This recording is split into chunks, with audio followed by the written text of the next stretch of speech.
Well, let's take a look at the scoreboard from Week 6.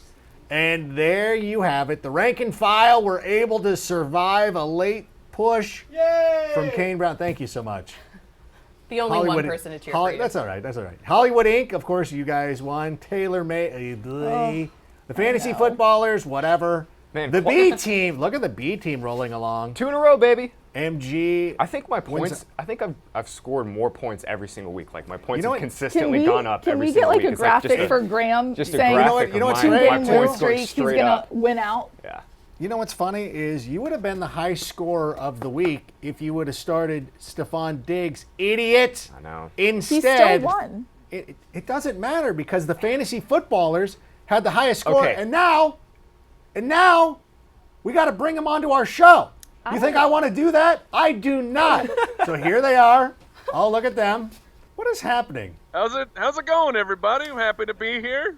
Happy to be winners. Jason, did you just get off the practice field or something? Oh yeah, you might have noticed me for the Los Angeles Chargers. Jason Moore, newly activated. Look, we're dominating in the real NFL. We're dominating in NFL League One. Wait a minute. Wait. Or? Let's have a television timeout for a moment. Can we bring up the standings? Can we bring up the standings? Oh, I'm sorry. Who's in first place? I'm so excited to have our second place contingent come in here. Perhaps you guys will make the playoffs. Recognize who is number one. Adam, the first man, number one, rank and file, crushing it. But you guys are having a nice season, I suppose. Let's talk a little bit about your team and some of the players who have been able to carry you so far. I think one of the most impressive picks you made this season was picking up the Patriots defense. How's that been working out for you? It's been working out rather well. I would say they are the MVP so far of not only our roster, but of everyone's roster that had them. We had a conversation early on. They were actually on waivers. And going into week 2. Right, and we were like, do we burn our priority for a defense? And then we were like, yeah. Because look at the schedule. It's not fair. And the best news is their schedule is also dominant in the playoffs, where we'll be if you winning this league. Yeah, that could be pertinent when you guys are watching from home as two teams right here who are, better than you. I will grant you this. It is not. It has happened before where the team that scores the most points in a league doesn't get in the playoffs. So you guys have a hope. You have a prayer. But it's just like in probability when we're talking odds, we're probably in. You know what? Let's talk about some of the players we need to pick up on the waiver wire. I know tight end is going to be a hot commodity, but I want to talk about a couple of wide receivers and two guys that actually played really well this week, Golden Tate and Robbie Anderson. Which way are we leaning with those guys?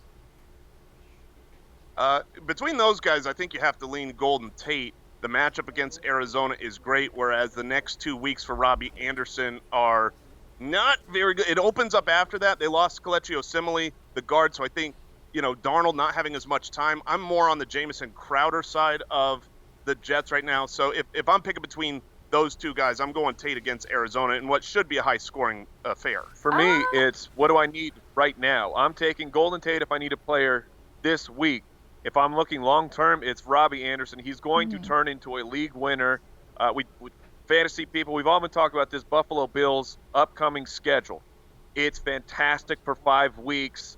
That's why Josh Allen's on our roster and is going to carry us. No more streaming quarterbacks for the fantasy footballers. After that, the Jets hit their run. And much like the end of last year, if you've got Robbie Anderson, he's going to rise from the ashes. He's going to plug into your fantasy lineup, and he's going to carry you up to the playoffs. I couldn't agree more. These were two compelling arguments. Kimmi, why don't you give us the verdict? Who are we going for? We're going with Robbie Anderson. Now, I know he's kind of struggled in the past, but he had a huge – okay, calm down. I agree with you once. He had a huge week 6, and, when Sam Darnold is in, Robbie Anderson leads the teams in receptions, yards, touchdowns, and targets. So I know he struggled in the past, but him and Sam Darnold have a really good connection. And now that Sam Darnold is healed up and the lungs and all the things are in place for mono, The spleen is fine. Spleen, The whatever. spleen I is was going not to good at science. Calm down. Spleen's at 100%. No, I couldn't agree Whatever. more with Kimmi and you guys, and especially not to mention once Sam Darnold's back in the game, except if you look at the Jets schedule after this Patriots team, it's the easiest schedule in the league 4 offenses. So Absolutely. But anytime you pick up a player like that, you have to drop somebody. So now we're going to play a little game we call Kick to the Curb. Who are we kicking to the curb this week? There are 3 quarterbacks. And Baker Mayfield, Jameis Winston, and you know what? I'm gonna start with Taylor on this one, though. Jared Goff. Are you kicking him to the curb? So the reason why I lost to Candace is because I played Jared Goff over Kyle Allen. But I am not going to kick Jared Goff to the curb just yet, despite such a bad performance last week. He is playing the Falcons. If there's any team that you want to have a quarterback go up against, it's the Falcons. So he's actually a good start for this week. The Falcons' defense is out there just giving away points. Just giving away. They're just literally giving away points in passing yards. We've got a cheat code, but who do you guys say?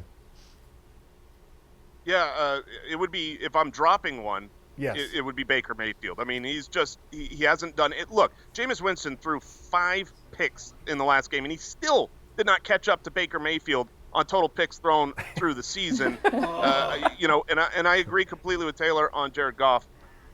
And it's not just this week, right? Atlanta followed by the Bengals. I'm fine with Jared Goff. He's had bad games in the past. The Chicago game last year, I'm sure, Rank, you remember that fondly. And then he's come back to have great games after that. So, with Sean McVay, I'm still trusting the Rams offense. Yeah, Baker this year has been, I think, probably the biggest disappointment among quarterbacks this year. I think we all kind of expected the Browns to really take a big step forward, and Baker has basically been the main catalyst there. And I know he has 11 picks on the season. Some of them have not been completely his fault. Definitely a few tip passes. There's one to Antonio Callaway, last week, where it just clanked off his hands in the red zone. Really wasn't his fault, but Baker has definitely not been the same player that we saw last year. And one thing that I noticed when I was at that 49ers-Browns game, and this is something that I had never really thought of Baker, people had said this in the past, and I didn't really agree with it fully until I was on the field and you could see him trying to play, and he really couldn't see over the line. And that was the first time that I'd ever really seen that to be such a big issue for him. Well, he was struggling to see his offense. He couldn't even spots. see who was open, and he couldn't go through his progressions to even see who was out there, which was a big issue. He can see over the line as long as the linemen aren't running through him. But you were...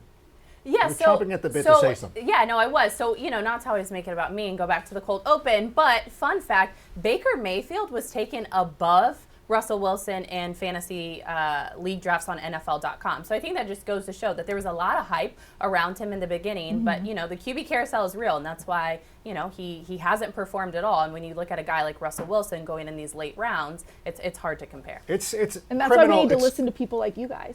But it's criminal the way that people are not valuing Russell Wilson both as a fantasy player and as an MVP candidate. But let's go to another stat of kick him to the curb, guys. Marquise Hollywood Brown, Deebo Samuel, or Nelson Aguilar. Mike, why don't you kick us off? Deebo may have the injury, so you got to check that out. Look at his status. But, man, Nelson Aguilar really only has value if Alshon Jeffrey is out and Deshaun Jackson is out, which D-Jax, I don't know what's going on with his health. He's on a roller coaster of close to return, not close to return. But I think of those guys, I'm going to kick Deebo to the curb. Donte Pettis, despite his very bizarre offseason where he was sent to the bottom of the depth chart, maybe he has a role on this team, maybe we're going to cut him. It was very bizarre. He's back to being the number 1 guy in snaps. Was very, very close to a big fantasy game, going down on the 2-yard line twice, and then just missing a foot in the end zone for a third opportunity there. So I'm gonna move Deebo Samuel because I think Marquise Hollywood Brown, I think he's still got value, and Aguilar at least has some upside when his teammates are missing. So Deebo's out for me. And I agree with all of that. I'm sorry, Jason. Go ahead.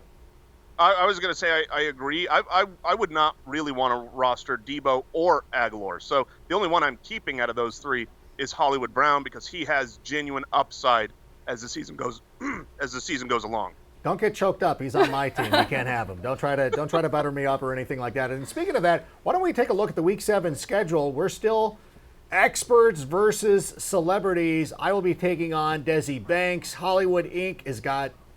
Ooh, you got Candace. I know. Taylor's going up against good. Charles Melton. The fantasy footballers, Man. you got the FaZe Clan, a very underrated team, as well as Team AEW, who, Graham, you're going to be playing. And, of course, Kane Brown is going to be going up against MG. So some impressive matchups right there. And you know what? Here's the thing. I got to run down each and every week. I'm blowing up.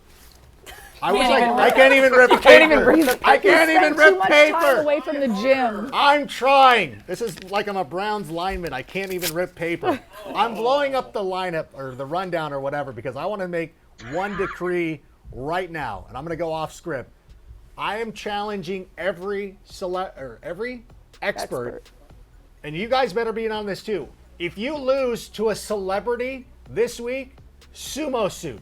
You are going to have to wear a sumo suit. Are you guys in? Heck yeah. Wear it to wear. Yeah. To wear. Just wear it on your show. No, you guys got to come in. You guys On gotta your come grocery into the store. studio. You've got to wear it around town. Even if you order through Postmates, you got to answer the door in your suit. There it is. Oh, look at that. Yes. How did you guys find this footage so quickly? That was impressive work. We would definitely be willing to come out and have a sumo match with you. We're in on the sumo suit. Yeah, I mean, I'll say this. Like, it would be really, really embarrassing to have already lost to one of the celebrity teams as a fantasy analyst. I mean, I can't imagine how someone would feel if that Unbelievable. happened last week. That's true. Oh, that is goodness, a fantastic point. I agree Shots with all fired. that. And you know what? By the way, this is the first time that we've been able to speak face to face since we had our famed slap bet.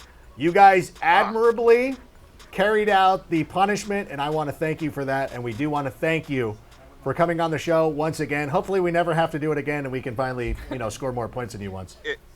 Thanks for having us on.